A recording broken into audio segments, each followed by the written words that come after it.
Okay, so Dean, you've seen what you consider to be at this point your favorite film of the year. Yeah, my favorite film of the year, I think so.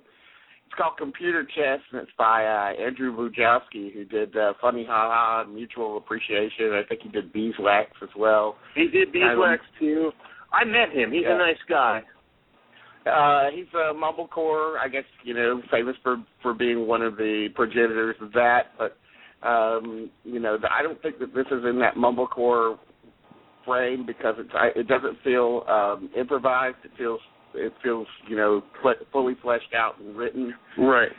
It's a interesting period piece set in 1980 at a computer chess convention where all these computer programmers come to pit their 1980s 80 era machines against each other by playing chess, and it's also fascinating too because it's shot in on 1980 era video camera technology. So old video, black and white video cam that's like a square, and it's imperfect, and it's very messy visually in some ways, but in a very eerie kind of beautiful way. And it's really funny, kind of Altman-esque. It's got a big cast of characters in it, not hardly any names. There's, Wiley Wiggins is in it, who was in Dazed and Confused and Waking Life, but other than that, and there's Gerald Peary in it, who's a film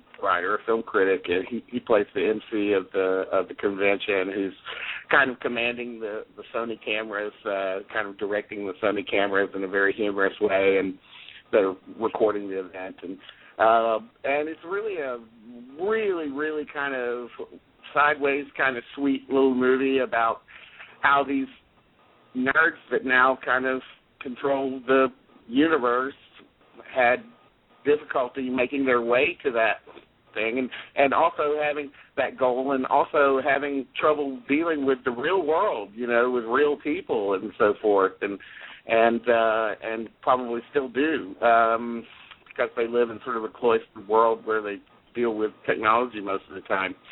So, but it's also really funny. It's got a character in it that's it's one of its main geeky characters is a kid that has a different view than his doctor, who's kind of like his boss, and a different view on what AI can do and what it can mean and so forth, and he has kind of a dalliance, like a real gentle kind of dalliance with the first female that's involved in the computer game, and she's there at the convention. She has a great scene in it. But there's lots of real interesting characters in it.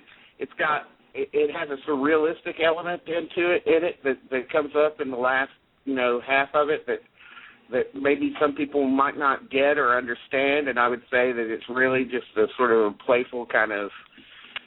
It's almost like the movie itself is kind of like a computer program, and like a lot of the computer programs in the movie, it goes through a glitch, and you see the glitch in the film, and has an amazing final shot that I was like, what? I had to rewind it 10 times just to tell you, oh, that's so weird.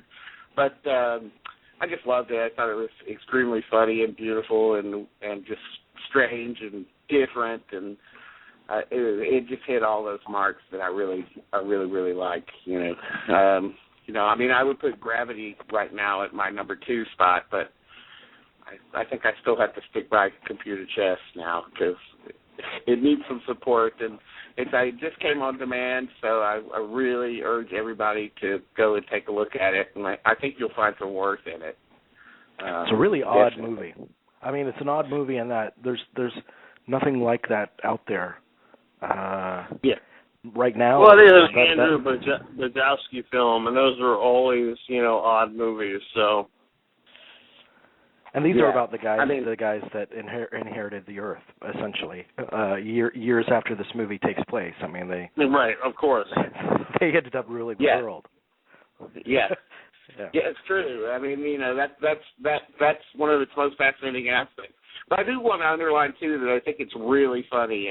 I mean, there were times in it I was really, really laughing very hard. So I don't know. I just think it's a real winner, like on all fronts.